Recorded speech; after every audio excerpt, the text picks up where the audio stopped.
আমার মা, আমার বাবা মরে গেলে চলে কল্পনাতে তাকে আমার বাবার সাথে আমি কখনো মন খুলে কথা বলতে পারি নাই। আড়ালে ভালোবাসি তাকে, তার সামনে যে কখনো বলতে পারি নাই বাবা অনেক ভালো। মরে গেলে চলে যাব, থেকে যাবে স্মৃতি। মরে গেলে ভালো হবে, বেঁচে থাকলেই ক্ষতি।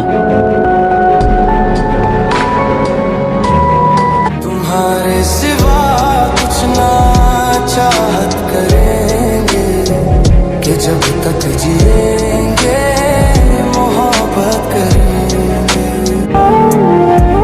কল্পনাতে তাকে দেখি, বাস্তবে করি আশা হবে না তাকে পাওয়া, কারণ সে আমার না পাওয়া একতরফা ভালোবাসা।